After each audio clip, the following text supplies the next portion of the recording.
Early childhood education is a branch of education theory which relates to the teaching of young children up until the age of about 8. Infant toddler education, a subset of early childhood education, denotes the education of children from birth to age 2. In recent years, early childhood education has become a prevalent public policy issue, as municipal, state, and federal lawmakers consider funding for preschool and pre-K. Context. While the first 2 years of a child's life are spent in the creation of a child's first sense of self, most children are able to differentiate between themselves and others by the second year. This differentiation is crucial to the child's ability to determine how they should function in relation to other people. Parents can be seen as a child's first teacher and therefore an integral part of the early learning process. Early childhood attachment processes that occurs during early childhood years 0 to 2 years of age can be influential to future education. With proper guidance and exploration, children begin to become more comfortable with their environment. If they have that steady relationship to guide them, parents who are consistent with response times and emotions will properly make this attachment early on. If this attachment is not made, there can be detrimental effects on the child in the future relationships and independence. There are proper techniques that parents and caregivers can use to establish these relationships, which will in turn allow children to be more comfortable exploring their environment. Academic journal reference. This provides experimental research on the emphasis on caregiving affecting attachment. Learning through play. Early childhood education often focuses on learning through play, based on the research and philosophy of Jean Piaget, which posits that play meets the physical, intellectual, language, emotional and social needs of children. Children's curiosity and imagination naturally evoke learning when unfettered. Thus, children learn more efficiently and gain more knowledge through activities such as dramatic play, art, and social games. Tassoni suggests that some play opportunities will develop specific individual areas of development, but many will develop several areas. Thus, it is important that practitioners promote children's development through play by using various types of play on a daily basis. Key guidelines for creating a play-based learning environment include providing a safe space, correct supervision, and culturally aware, trained teachers who are knowledgeable about the early years foundation.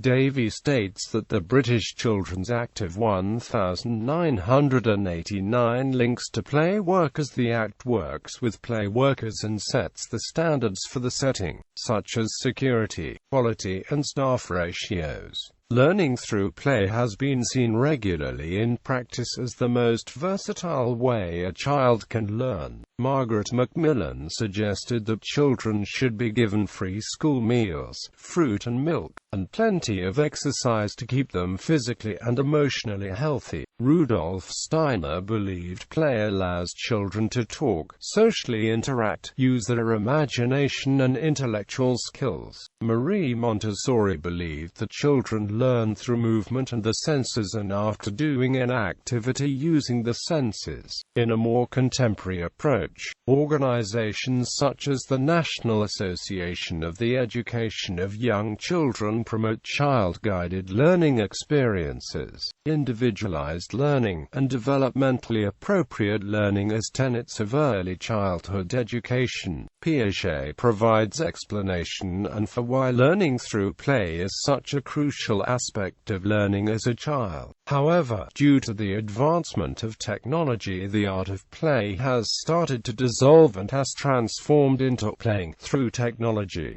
Greenfield, quoted by the author Stuart Walpert in the article, "Is technology producing a decline in critical thinking and analysis?" states, "No media is good for everything. If we want to develop a variety of skills, we need a balanced media diet. Each medium has costs and benefits in terms of what skills each develops. Technology is beginning to invade the art of play, and a balance needs to be found. Many oppose the theory of learning through play because they think children are not gaining new knowledge. In reality, play is the first way that children learn to make sense of the world at a young age. They are exploring different roles, learning how things work, and learning to communicate and work with others. These things cannot be taught by a standard curriculum, but have to be developed through the method of play. Many preschools understand the importance of play and have designed the curriculum around it to allow children to have more freedom. Once these basics are learned at a young age, it sets children up for success throughout the schooling and the life. Theories of child development. The developmental interaction approach is based on the theories of Jean Piaget, Erik Erikson, John Dewey and Lucy Sprague Mitchell. The approach focuses on learning through discovery, and G.T. Jean-Jacques Rousseau recommended that teachers should exploit individual children's interests in order to make sure each child obtains the information most essential to his personal and individual development. The 5 developmental domains of childhood development include physical, the way in which a child develops biological and physical functions, including eyesight and motor skills. Social, the way in which a child interacts with others. Children develop an understanding of the responsibilities and rights as members of families and communities, as well as an ability to relate to and work with others. Emotional, the way in which a child creates emotional connections and develops self-confidence. Emotional connections develop when children relate to other people and share feelings. Language, the way in which a child communicates, including how they present their feelings and emotions, both to other people and to themselves. At 3 months, children employ different cries for different needs. At 6 months, they can recognize and imitate the basic sounds of spoken language. In the first 3 years, children need to be exposed to communication with others in order to pick up language. Normal language development is measured by the rate of vocabulary acquisition. Cognitive skills, the way in which a child organizes information. Cognitive skills include problem-solving, creativity, imagination and memory. They embody the way in which children make sense of the world. Piaget believed that children exhibit prominent differences in the thought patterns as they move through the stages of cognitive development: sensory-motor period, the pre-operational period, and the operational period.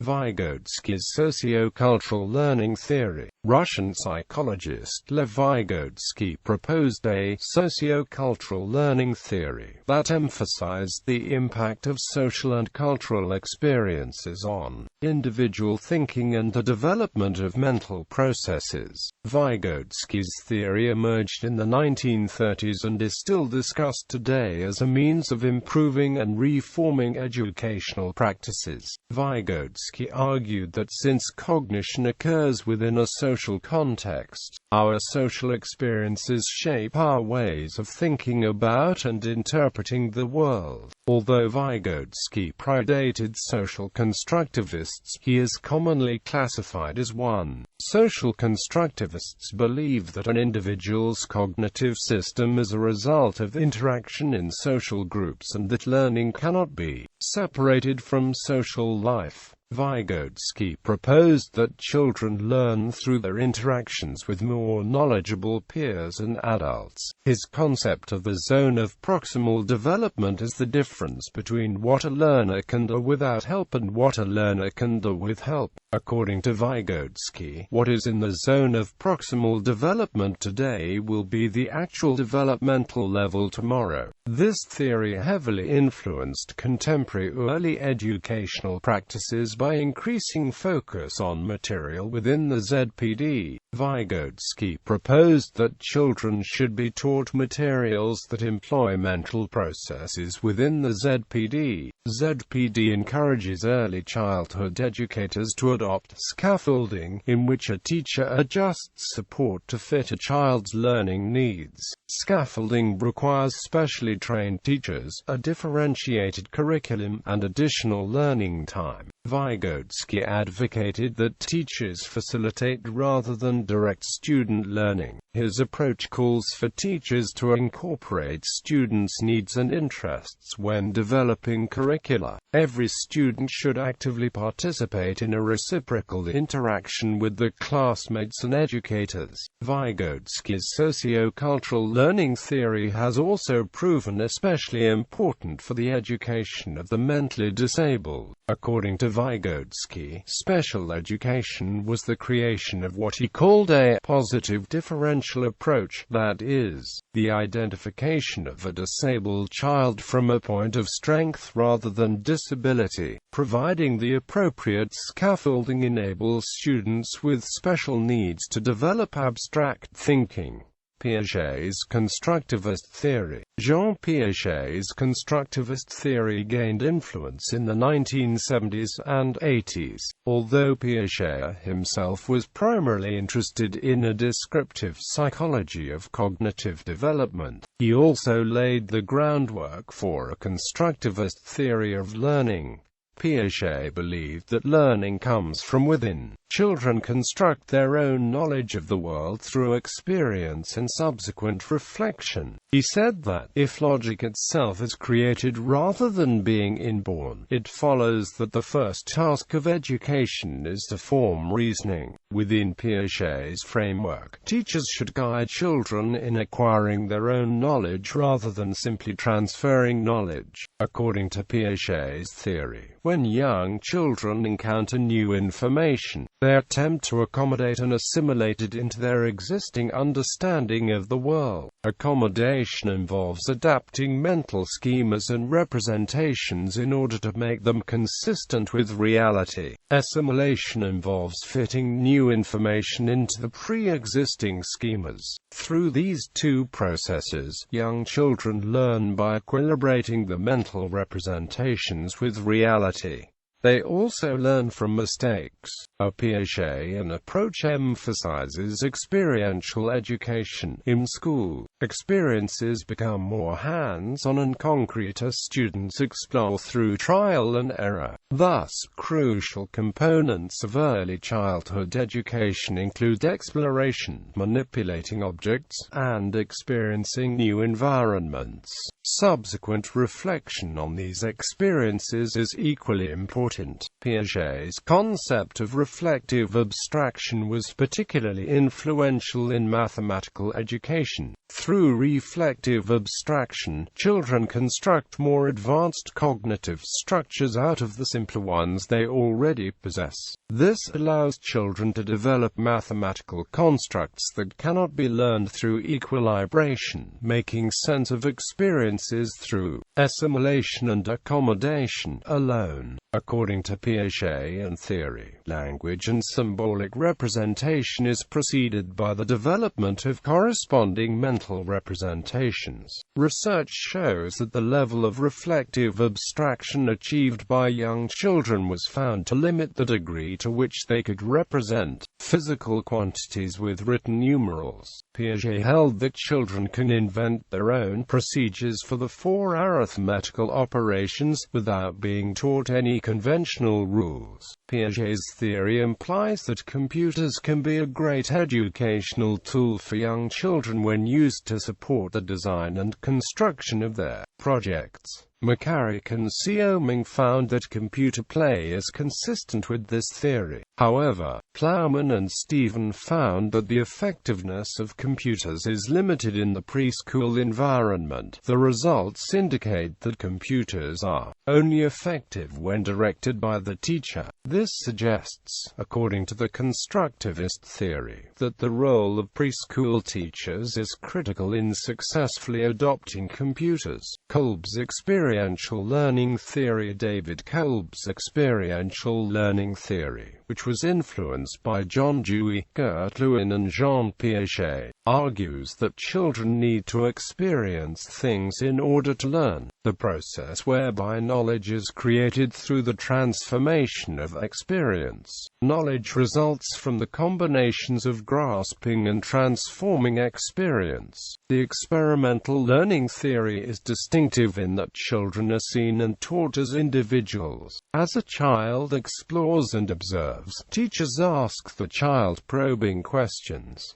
The child can then adapt prior knowledge to learning new information. Cole breaks down this learning cycle into 4 stages: concrete experience, reflective observation, abstract conceptualization, and active experimentation. Children observe new situations, think about the situation, make meaning of the situation, then test that meaning in the world around them. The practical implications of early childhood education. In recent decades, studies have shown that early childhood education is critical in preparing children to enter and succeed in the classroom, diminishing the risk of social, emotional, mental health problems and increasing the self-sufficiency as adults. In other words, the child needs to be taught to rationalize everything and to be open to interpretations and critical thinking. There is no subject to be considered taboo, starting with the most basic knowledge of the world he lives in and ending with deeper areas, such as morality, religion and science.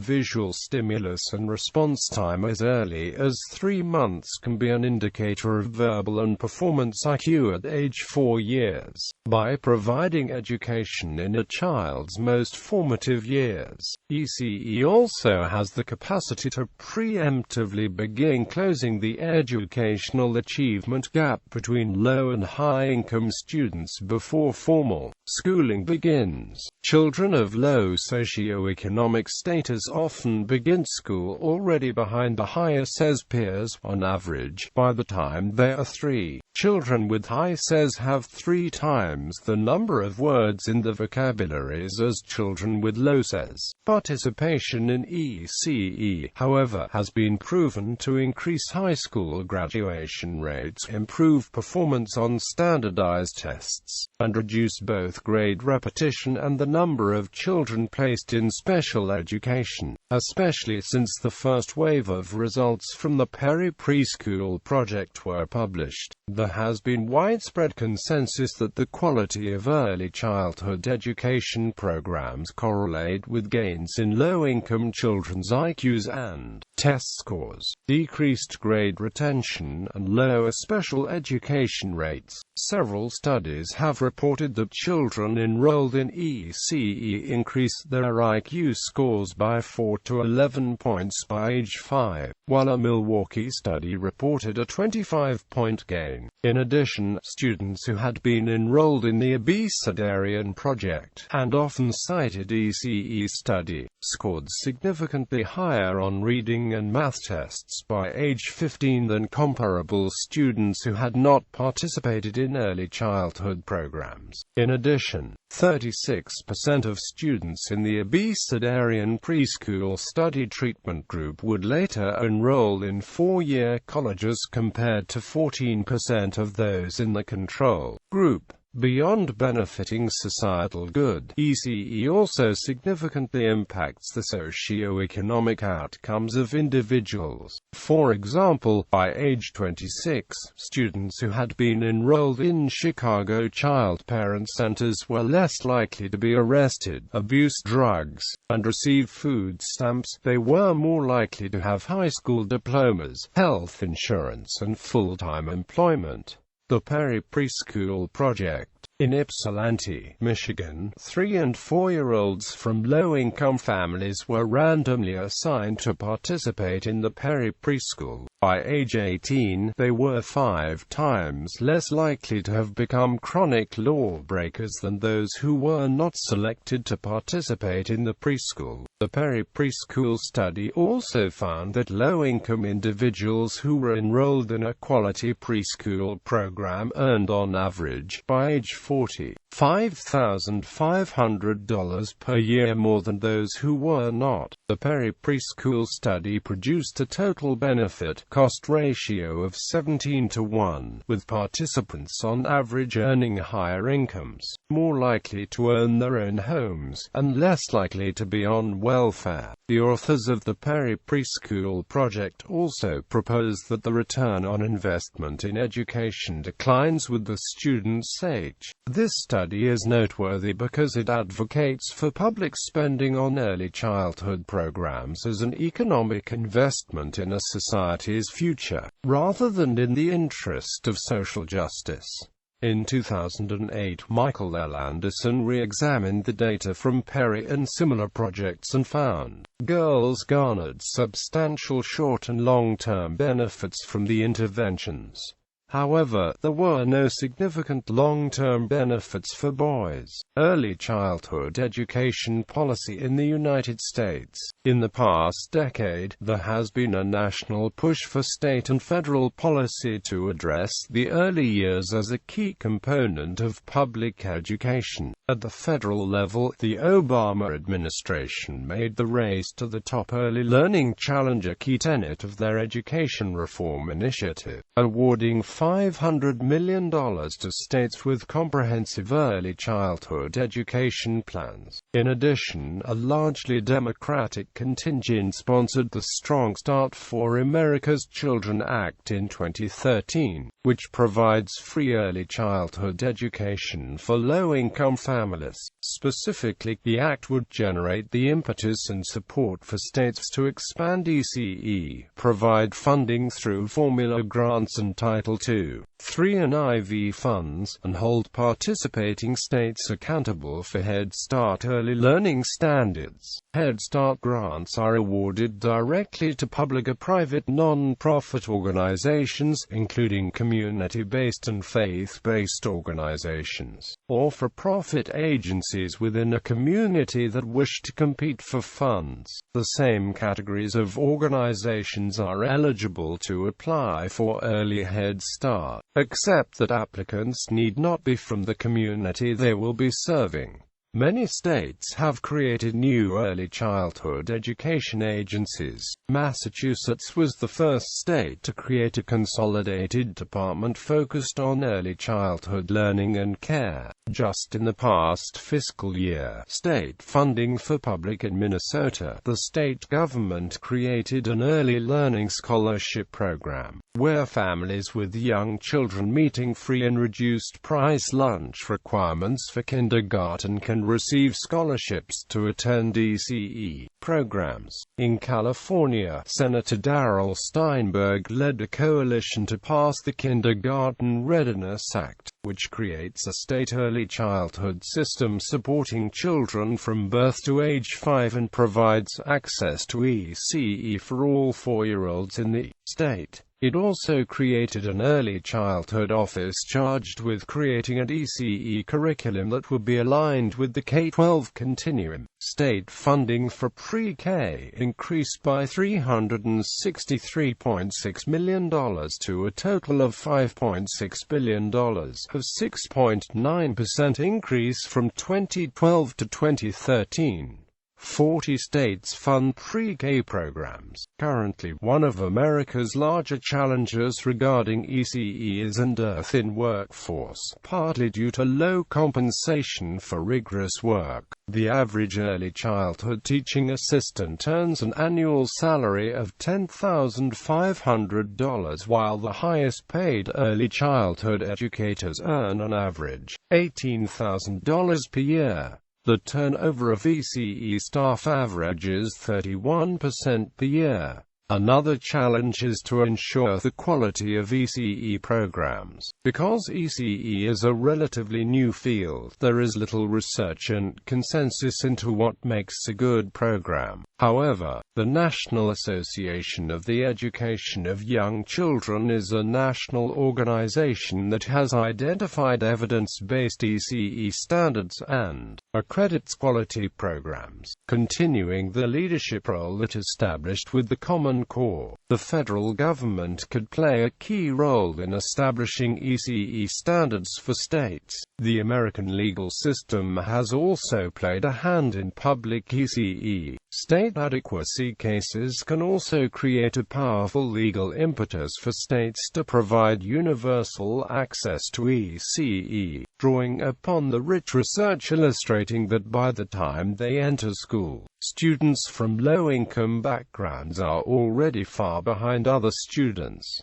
The New Jersey case Abbott County School District v. Burke and South Carolina case Abbeville County School District v. State have established early but incomplete precedents in looking at adequate education as education that addresses needs best identified in early childhood, including immediate and continuous literacy interventions.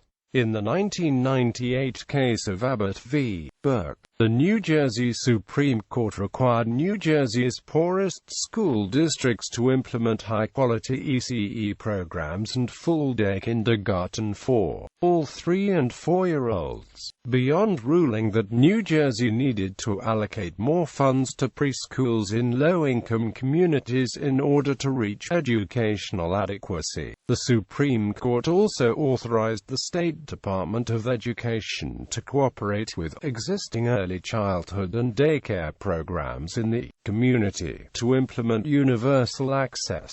In the 2005 case of Abbeville v. State, the South Carolina Supreme Court decided that ECE programs were necessary to break the debilitating and destructive cycle of poverty for low-income students and poor academic achievement. Besides mandating that all low-income children have access to ECE by age 3, the court also held that early childhood interventions, such as counseling, special needs identification, and socio-emotional supports, continue through grade 3. The court furthermore argued that ECE was not only imperative for educational adequacy but also that the dollars spent in early childhood intervention are the most effective expenditures in the educational process.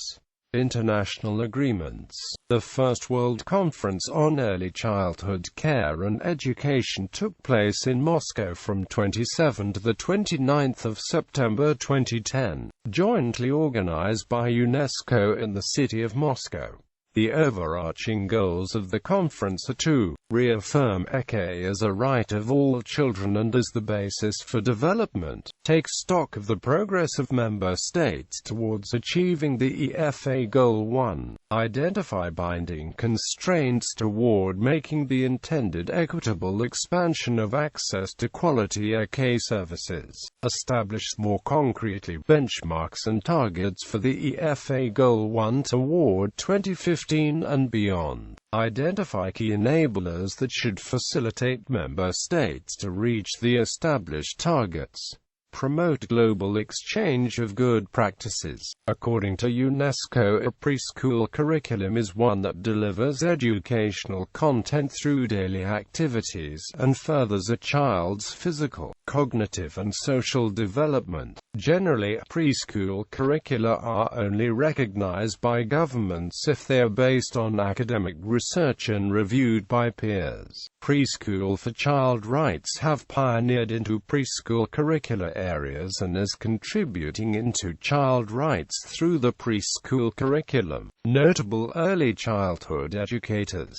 Charles Eugene Beatty, Friedrich Frobel, Elizabeth Harrison, David P. Vicart, Juan Sanchez Moliteno, President of the World Association of Early Childhood Educators.